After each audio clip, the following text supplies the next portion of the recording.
حضرت ابو سعید خدری رحمۃ اللہ علیہ سے مروی ہے، انہوں نے کہا کہ رسول اللہ صلی اللہ علیہ وآلہ وسلم نے فرمایا، جب مومن لوگ آگ سے خلاص پائیں گے اور بے خوف ہو جائیں گے تو اس ذات کی قسم جس کے ہاتھ میں میری جان ہے، تم میں سے کوئی شخص دنیا میں اپنے ساتھی سے اتنا سخت جھگڑا نہیں کرتا جتنا شدید جھگڑا مومنین اپنے رب سے اپنے ان بھائیوں کے بارے میں کریں گے جو آگ میں ڈال دیے گئے ہوں گے۔ کہیں گے، اے ہمارے رب، ہمارے بھائی ہمارے ساتھ نماز پڑھا کرتے تھے، روزہ رکھا کرتے تھے، حج کیا کرتے تھے اور ہمارے ساتھ جہاد کیا کرتے تھے، پھر بھی آپ نے انہیں آگ میں ڈال دیا۔ اللہ تعالیٰ فرمائے گا، جاؤ ان میں سے جن کو پہچانتے ہو آگ سے نکال لو۔ جتنے ان کے پاس آئیں گے وہ انہیں ان کے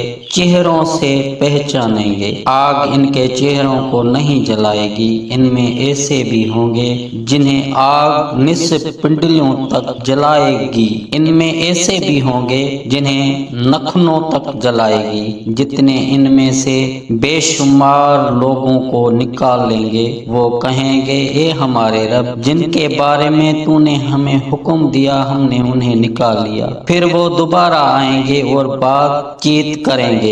اللہ تعالیٰ فرمائے گا، جس کے دل میں ایک دینار جتنا بھی ایمان ہے اسے آگ سے نکال لو۔ جتنے بے شمار لوگوں کو نکالیں گے، پھر وہ کہیں گے، اے ہمارے رب، جن کے بارے میں تو نے ہمیں حکم دیا ہم نے ان میں سے آگ میں ایک بھی نہیں چھوڑا۔ پھر اللہ تعالیٰ فرمائے گا، لوٹ جاؤ۔ جس شخص سے دل میں نصف دینار کے وزن کے برابر ایمان ہو اسے بھی آگ سے نکال لو۔ اس میں سے بے شمار لوگوں کو نکالیں گے۔ جنتی کہیں گے، اے ہمارے رب، جن کے بارے میں تو نے ہمیں حکم دیا ہم نے ایک بھی نہیں چھوڑا، حتیٰ کہ اللہ تعالیٰ فرمائے گا، جس کی دل میں ذرے برابر ایمان ہے اسے بھی نکال لو۔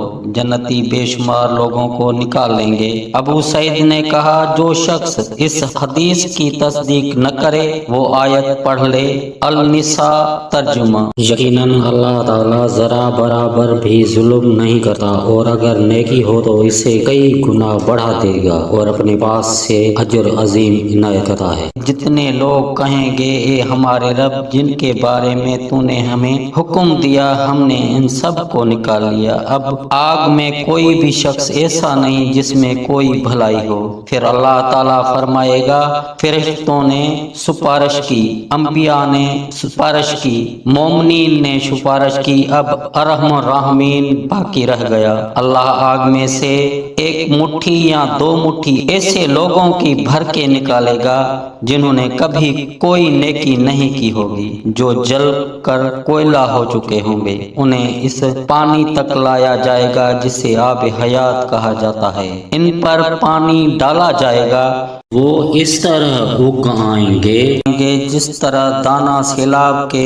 کچرے میں پھوٹ آتا ہے، جسے تم نے چٹان کے اطراف میں دیکھا ہوگا اور درختوں کے اطراف میں۔ ان میں سے جو سورج کی طرف ہوتا ہے وہ سرسبز ہو جاتا ہے، اور جو سائے کی طرف ہوتا ہے وہ سفید رہ جاتا ہے۔ ان کے جسم موتی کی طرح ہو جائیں گے اور ان کے گردنوں پر مہر لگی ہوگی، اور ایک روایت میں ہے مہریں لگی ہوں گی، یہ اللہ کے آزاد کردہ ہیں۔ ان سے کہا جائے گا، جنت میں داخل ہو جاؤ، جس چیز کی تمنا کرو گے اور جو چیز دیکھو گے وہ تمہارے لیے ہے۔